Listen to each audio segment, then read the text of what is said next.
Hello बच्चों, welcome to doctor Shalu classes. सबसे पहले तो बच्चों मैं आपका हाथ जोड़ के बहुत बहुत धन्यवाद करती हूँ जो आप सब लोग मुझे इतना ज़्यादा प्यार दे रहे हैं बेटा। तो बेटा आज का जो वीडियो है बेटा हम बना रहे हैं आयुष काउंसलिंग का फुल प्रोसीजर, जिसमें मैं आपको बताऊंगी कि कैसे रजिस्ट्रेशन करना है, कितनी फीस आपको पे करनी है, कैसे चॉइस फिलिंग करनी है और क्या राउंड 1, राउंड 2, मॉपअप राउंड और स्ट्रे राउंड कैसे होता है। और इसके साथ ही जो AACCC ने पूरा वेबसाइट पर शेड्यूल जारी किया है, हम उसके बारे में भी बात करेंगे। तो ये पूरा वीडियो बहुत ही इंपॉर्टेंट होने वाला है बेटा, क्योंकि ये मैं आपकी डिमांड पे बना रही हूँ। आप लोगों ने मुझे बहुत सारे मैसेज किए कि मैम काउंसलिंग से लेके डॉक्यूमेंट सबमिशन तक का वीडियो बना दीजिए। तो इसमें हम ये भी बात करेंगे कि कौन कौन से डॉक्यूमेंट आपको at the time of joining चाहिए।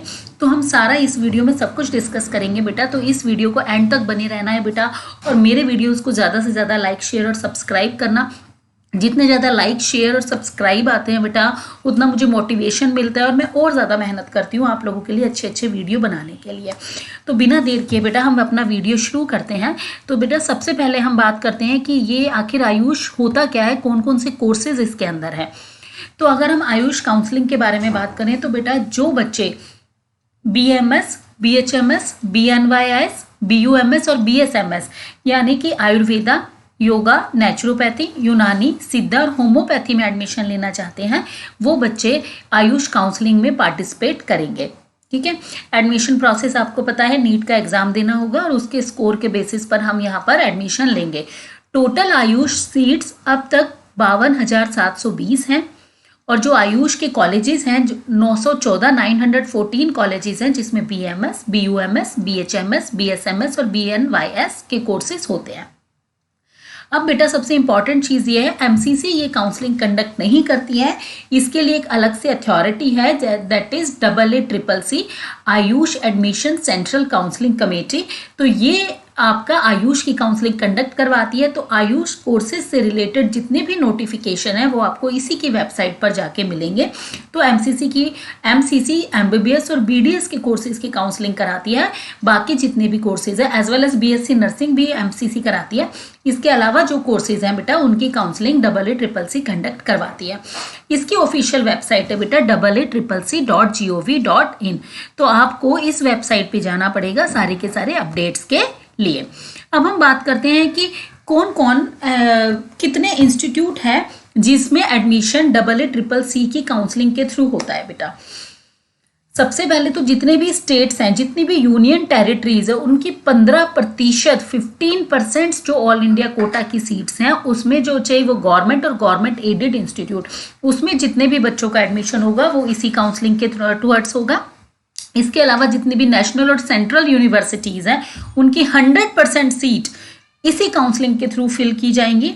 बनारस हिंदू यूनिवर्सिटी वाराणसी के अंदर जो है उसकी 100% UG BMS की सीट्स इसी काउंसलिंग के थ्रू फिल की जाएगी। और जो बच्चे अलीगढ़ मुस्लिम यूनिवर्सिटी में एडमिशन लेना चाहते हैं, BUMS की 50% सीट्स इसी काउंसलिंग के थ्रू फिल की जाएगी।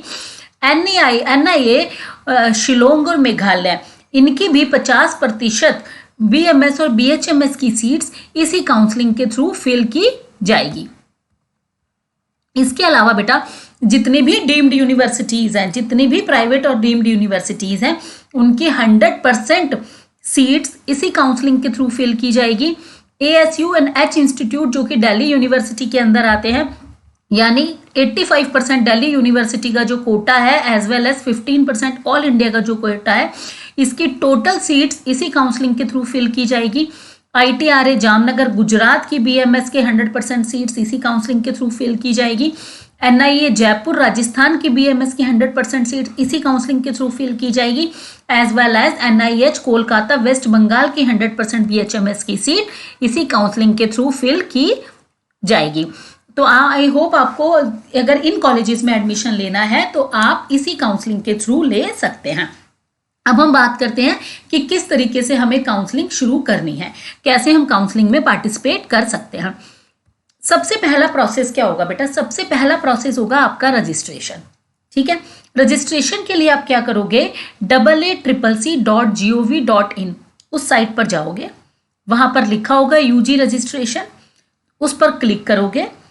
उसके बाद आप जितनी भी नेसेसरी इंफॉर्मेशन है, जैसे कि आपका नाम, date of birth, mobile number, email ID और नीट रोल नंबर वो आप उसके अंदर फिल करोगे। जब आपका रजिस्ट्रेशन का प्रोसेस कंप्लीट हो जाएगा तो आप दोबारा से लॉगिन करोगे। लॉगिन कैसे करोगे बेटा? आपके नीट का रोल नंबर डालोगे एज वेल एज अपना न्यू पासवर्ड, जो भी पासवर्ड आपको लगता है आप याद रख सकते हो, आप उसको लिख के भी रख लेना, बार बार भूलना नहीं।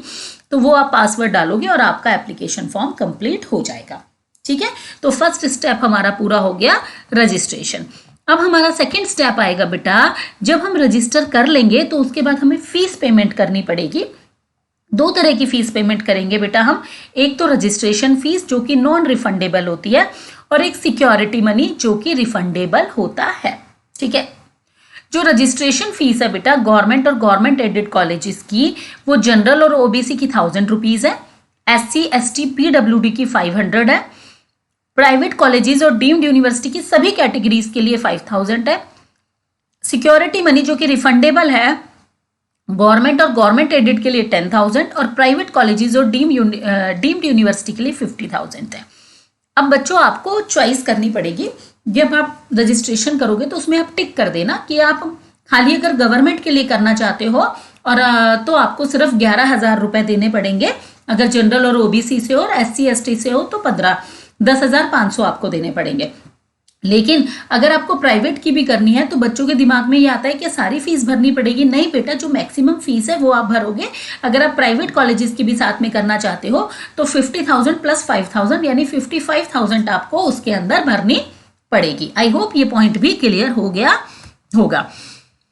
अब करते हैं बेटा थर्ड। क्या होता है बेटा? थर्ड होता है जब आप एप्लीकेशन फॉर्म को कंप्लीट कर लेते हो और सिक्योरिटी मनी और रजिस्ट्रेशन फीस को डिपॉजिट कर देते हो तो आपको एक प्रेफरेंस फॉर्म मिलेगा जहां पर आपको अपनी चॉइस फिलिंग करनी होगी। ठीक है, तो वहां पर आपको कोर्स और कॉलेज के ऑप्शंस मिलेंगे, तो वो आपको पिक करने होंगे और अपनी एक प्रेफरेंस लिस्ट तैयार करनी होगी। मैं आपसे कहती हूँ कि आप MS एक्सेल में पहले ही अपनी प्रेफरेंस लिस्ट बना के रख ले ताकि आपको ज्यादा दिक्कत ना आए। पहले आप BMS के भरे, फिर BHMS, BUMS, जिस हिसाब से आप कोर्सेज में एडमिशन लेना चाहते हो, जो भी आपकी फर्स्ट चॉइस है उसको ऊपर रखें और रिलेटिवली उसको नीचे, सेकंड कोर्सेज को नीचे रखें। और प्रेफरेंस लिस्ट भरते समय बेटा इस चीज का ध्यान रखा जाए कि रैंकिंग के अकॉर्डिंगली कॉलेज मिले, ना कि आप ये सोचे कि इस नंबर पे मुझे ये कॉलेज मिलेगा मैं उसके अकॉर्डिंगली भरूं। ये काम आपका नहीं है, सॉफ्टवेयर का है, उसको करने दें। आप सिर्फ ये ध्यान रखें कि जो फर्स्ट नंबर पे रैंक की यूनिवर्सिटी उसको फर्स्ट पे ही रखें, जो 10th पे है उसको 10th पे ही रखें। तो अपनी प्रेफरेंस लिस्ट अपने हिसाब से बनाए।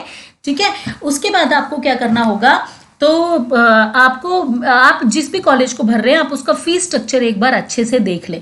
ठीक है, तो ये मैं आपको एडवाइस करती हूँ कि अपना फीस स्ट्रक्चर वगैरह कॉलेजेस का, जिस भी कॉलेजेस को आप ऊपर रख रहे हैं उनके फीस स्ट्रक्चर वगैरह अच्छे से देख लें। ठीक है, जब आप फीस, अगर आप चॉइस फिलिंग नहीं करते हो तो बेटा आप डिस्क्वालीफाई कर दिए जाओगे, इसलिए बेटर है कि चॉइस फिलिंग कर लो। उसके बाद आपको चॉइस लॉक भी करनी है। आपको एक पर्टिकुलर डेट दी जाएगी कि इस डेट से पहले पहले, इस टाइम से पहले पहले आपको चॉइस लॉक कर देनी है। अगर आप नहीं कर पाए तो वो ऑटोमेटिकली लॉक हो जाएगी। इसलिए ये वाला स्टेप बहुत इंपॉर्टेंट है और इस स्टेप को आप ध्यान से करें। उसके बाद क्या होगा बेटा? उसके बाद होगा सीट अलॉटमेंट। जो AACCC है वो सीट अलॉटमेंट की लिस्ट जारी करेगी वेरियस कोर्सेज की, बेस्ड ऑन योर चॉइसेस और बेस्ड ऑन योर स्कोर। ठीक है, रैंक में जो आपकी नीट में जो आपकी रैंक आई है उसके बेसिस पर और जो आपने चॉइस फिल करी है तो उसके बेसिस पर सीट अलॉटमेंट जारी करेगी, उसको अपनी वेबसाइट पर पब्लिश करेगी। अब इसके लिए आपको क्या करना है, आपको बताना है कि आप अलॉटेड सीट पर एडमिशन लेना चाहते हो या नहीं लेना चाहते हो। इसके लिए क्या करना है, आपको अपने रजिस्टर्ड जो अकाउंट है उसमें अपना सेम लॉगिन करना है और वहां पे 2 ऑप्शन होंगे, एक्सेप्ट और रिजेक्ट।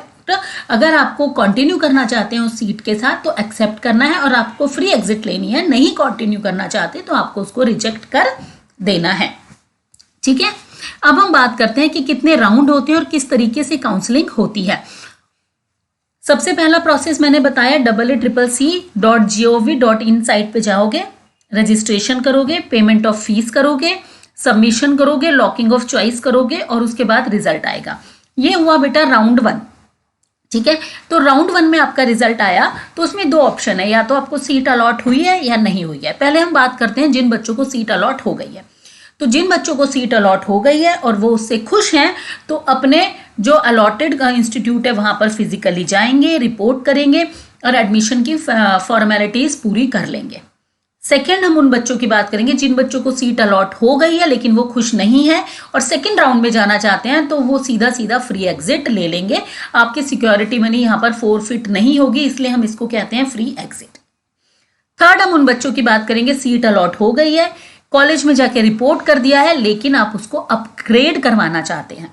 ठीक है, तो ऐसे बच्चे भी राउंड 2 के अंदर जाएंगे। तो जो बच्चे ने फ्री एग्जिट ली है और जो अपग्रेड कराना चाहते हैं वो राउंड 2 में जाएंगे।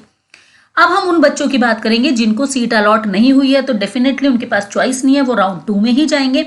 राउंड 2 में फ्रेश रजिस्ट्रेशन भी होता है, तो जिन बच्चों ने राउंड 1 में रजिस्ट्रेशन नहीं किया था वो राउंड 2 में रजिस्ट्रेशन कर सकते हैं, और जो बच्चों ने ऑलरेडी रजिस्टर कर दिया था तो वो सीधा तीसरे स्टेप पे आएंगे और चॉइस फिलिंग करेंगे और चॉइस लॉकिंग करेंगे। यहाँ पर आप याद रखें बेटा कि फर्स्ट राउंड, सेकेंड राउंड और मोप अप राउंड, तीनों ही राउंड में आप चॉइस फिलिंग कर सकते हैं। तो आप चॉइस फिलिंग करेंगे। अब क्या होगा, राउंड 2 का भी रिजल्ट आएगा। राउंड 2 के अंदर भी आपको सीट या तो मिलेगी या फिर नहीं मिलेगी। अगर आपको सीट नहीं मिली है तो आप मॉप अप राउंड के लिए जाएंगे। अगर आपको सीट मिल गई है और आप उस कॉलेज में एडमिशन नहीं लेना चाहते हो तो यहाँ पर आपकी सिक्योरिटी मनी फोरफिट हो जाएगी। यहाँ पर कोई फ्री एग्जिट का ऑप्शन नहीं है, तो आपकी सिक्योरिटी मनी यहाँ पर चली जाएगी। अब उन बच्चों की बात करते हैं जिन्होंने राउंड 2 के अंदर अपग्रेडेशन के लिए डाला था। अगर आपका राउंड 2 के अंदर अपग्रेडेशन नहीं हुआ है तो इस केस में आपको 5 दिनों का टाइम दिया जाएगा ये बताने के लिए कि जो राउंड 1 में कॉलेज मिला उसको आप ले रहे हो, कंटिन्यू कर रहे हो या नहीं कर रहे हो। 5 दिन के बाद आपका एडमिशन ऑटोमेटिकली कैंसिल हो जाएगा, तो ये बात बच्चों याद रखें। इसके अलावा जिन बच्चों को अपग्रेडेशन हो गया है और वो एडमिशन लेना चाहते हैं तो वो अलॉटेड इंस्टीट्यूट में जाएंगे, एडमिशन फॉर्मेलिटीज करेंगे। ठीक है, और अब जिन बच्चों का राउंड 2 के अंदर नहीं हुआ है वो कहाँ जाएंगे, मॉप अप राउंड के अंदर जाएंगे, न्यू रजिस्ट्रेशन करेंगे, मॉप अप राउंड के अंदर फ्रेश चॉइस फिलिंग करेंगे, उसको लॉक करेंगे और उसके बाद वापस से रिजल्ट पब्लिश होगा। मॉप अप राउंड के अंदर कोई फ्री एग्जिट नहीं है। अगर आपका एडमिशन उसके अंदर हो गया है तो आपको जाके वहां पर एडमिशन लेना ही लेना होगा। फ्री एग्जिट नहीं, किसी भी तरह की एग्जिट नहीं है मॉप अप राउंड के अंदर। अगर आपका सिलेक्शन नहीं हुआ है मॉप अप राउंड में तो स्ट्रे वैकेंसी राउंड के अंदर जाएंगे, जो कि लास्ट राउंड है और जनरली प्राइवेट और डीम्ड यूनिवर्सिटीज की सीटें इसके अंदर होती हैं। तो आप वहां पर जाएंगे और स्ट्रे वैकेंसी राउंड को फिजिकली अटेंड करेंगे, क्योंकि जहां तक स्ट्रे वैकेंसी राउंड की बात है मेजॉरिटी ऑफ डीम्ड यूनिवर्सिटीज उसको फिजिकली कंडक्ट करती है। ठीक है बेटा, तो ये हो गई फुल प्रोसीजर की बात। आई होप आपको समझ में आ गया होगा। अब हम बात करते हैं कि किस किस डॉक्यूमेंट्स की जरूरत पड़ेगी at the time of joining. तो बेटा सबसे पहले तो 8 पासपोर्ट साइज फोटोग्राफ आपके चाहिएंगे। वो पासपोर्ट साइज फोटोग्राफ वो होने चाहिए, प्रेफरेंस है जो आपने एप्लीकेशन फॉर्म के अंदर लगाए हैं। नीट 2022 का एडमिट कार्ड होना चाहिए, उसका रिजल्ट होना चाहिए, बर्थ सर्टिफिकेट होना चाहिए, डेट ऑफ बर्थ का प्रूफ होना चाहिए, क्लास 10 की मार्कशीट होनी चाहिए, क्लास 12 की मार्कशीट होनी चाहिए, वैलिड फोटो आईडी प्रूफ होना चाहिए। चाहे आप आधार कार्ड ले सकते हैं, पासपोर्ट ले सकते हैं, ड्राइविंग लाइसेंस ले सकते हैं या पैन कार्ड भी ले सकते हैं। इसके अलावा बेटा जो भी इंस्टीट्यूट आपको अलॉट हुआ है एनटीए की साइट पे जाके उसमें अलॉटमेंट जो प्रोविजनल अलॉटमेंट लेटर है वो उसको डाउनलोड करके उसका प्रिंट आउट भी निकाल के आपको लेके जाना है। अगर आप किसी कैटेगरी से बिलोंग करते हैं, चाहे एससी, एसटी, ओबीसी, आपको अपने कास्ट सर्टिफिकेट लेके जाने हैं, डिसेबिलिटी से सर्टिफिकेट भी लेके जाना है अगर एप्लीकेबल है। इसके अलावा अगर आपको बीएसएमएस कोर्स में एडमिशन लेना है तो ऐसे बच्चों को क्लास 10 तक तमिल पढ़ी हुई होनी चाहिए और उसका सर्टिफिकेट भी लेके जाना है। बीयूएमएस में लेना है तो उर्दू, अरेबिक और पर्शियन पढ़ी हुई होनी चाहिए क्लास 10 तक। तो बेटा ये डॉक्यूमेंट की लिस्ट है, इसको आप अच्छे तरीके से देख लें। जो जो डॉक्यूमेंट आपके पास नहीं है उनको ऑलरेडी रेडी करवा ले पहले से ही, ताकि आपको बाद में दिक्कत ना हो। अब हम बात करेंगे बेटा कि जो AACCC की वेबसाइट है उसके ऊपर शेड्यूल जारी किया गया है कि कब हमारा फर्स्ट राउंड है, कब सेकंड राउंड है, कब मोप अप है और कब स्ट्रे है। तो वो आप वहां से PDF भी डाउनलोड कर सकते हैं AACCC.gov.in से। इसके अलावा मैं यहाँ पर भी आपको थोड़ा सा ओवरव्यू दे देती हूँ। अगर हम फर्स्ट राउंड की बात करें तो 10 नवंबर से 14 नवंबर तक रजिस्ट्रेशन शुरू हो जाएंगे। 3 बजे तक आपको शाम को 14 नवंबर तक रजिस्ट्रेशन करने हैं। इसके अलावा जो पेमेंट है वो 14 नवंबर को शाम को 6 बजे तक कर देनी है। उसके बाद चॉइस फिलिंग की हम बात करें तो 11 नवंबर से चॉइस फिलिंग शुरू हो जाएगी, जो कि 14 नवंबर तक चलेगी और आपको रात को 11:55 PM तक आपको उसको कंप्लीट कर देना है। उसके बाद प्रोसेसिंग ऑफ सीट अलॉटमेंट होगा 15 और 16 नवंबर को। 17 नवंबर को आपका रिजल्ट आ जाएगा फर्स्ट राउंड का, और आपको 18 नवंबर से 24 नवंबर तक का टाइम दिया जाएगा कि आप अलॉटेड कॉलेज में जाके रिपोर्ट करें। अब फर्स्ट राउंड का सब कुछ हो जाएगा। सेकेंड राउंड 1 दिसंबर से स्टार्ट होगा, जो कि 5 दिसंबर तक आपको रजिस्ट्रेशन करना है। 5 दिसंबर शाम को 6 बजे तक आपको अपनी पेमेंट कंप्लीट कर देनी है। 2 दिसंबर से लेके 5 दिसंबर तक आपका चॉइस फिलिंग होगा। 6 दिसंबर को सेम वो प्रोसेसिंग ऑफ रिजल्ट करेंगे, 8 को पब्लिश करेंगे, और 9 दिसंबर से लेके 17 दिसंबर तक आपको पास टाइम होगा जहां पर आपको अलॉटेड कॉलेज के अंदर रिपोर्ट करना होगा। अगर हम मॉपअप राउंड की बात करें तो मॉपअप राउंड हमारा 23 दिसंबर से लेकर 27 दिसंबर को होगा। 23 दिसंबर से हमारा रजिस्ट्रेशन स्टार्ट हो जाएंगे, जो कि 27 दिसंबर तक चलेंगे। शाम को 6 बजे तक हमें पेमेंट ऑफ फीस कर देनी है। 24 दिसंबर से 27 दिसंबर तक आपकी चॉइस फिलिंग और लॉकिंग हो जानी चाहिए 11:55 PM तक। 28 दिसंबर 29 दिसंबर को प्रोसेसिंग ऑफ रिजल्ट, 30 दिसंबर को पब्लिकेशन हो जाएगा रिजल्ट का, और 31 दिसंबर से 6 जनवरी तक का टाइम है आपको जाके अलॉटेड कॉलेज के अंदर रिपोर्ट करना होगा। अब हमारा बचा last round, stray vacancy round. ये 10 जनवरी को 3 बजे के बाद से स्टार्ट होगा। 11 जनवरी से 15 जनवरी तक चॉइस फिलिंग लॉकिंग आपको कर देनी है।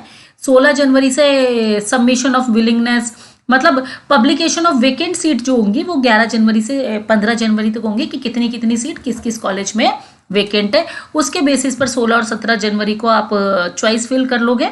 उसके बाद प्रोसेसिंग ऑफ सीट अलॉटमेंट 18 जनवरी, और 18 जनवरी से 24 जनवरी तक रिजल्ट आ जाएगा, और जिन जिन बच्चों का नाम होगा उनकी list deemed university, private medical college वहां पर भेज दी जाएगी। आप वहां पर जाकर अपना बाकी की फॉर्मेलिटीज को कंप्लीट कर सकते हैं। तो आई होप ये इस वीडियो में आपके सारे डाउट्स क्लियर हो गए होंगे, जो कि मैंने ए से स्टार्ट करके जेड तक कंप्लीट किया है उसको। इसके अलावा भी अगर आपके कोई डाउट्स आते हैं बच्चों, तो वो डाउट आप मुझे कमेंट सेक्शन में बता सकते हैं, एज वेल एज drshalukclasses@gmail.com पे मेल भी कर सकते हैं। मैं कोशिश करूंगी जो भी जेन्युइन डाउट्स है उनको मैं कवर कर दूं, और अगर आपको किस चीज में प्रॉब्लम आ रही है और किस पे आपको वीडियो बनवाना है तो आप वो भी मुझे कमेंट सेक्शन में करके बता सकते हैं। तो थैंक यू बच्चों, हैव अ गुड डे। अच्छे से काउंसलिंग करना, और आई होप आप सबको आपका ड्रीम कॉलेज मिल जाए। Tata, bye bye, take care.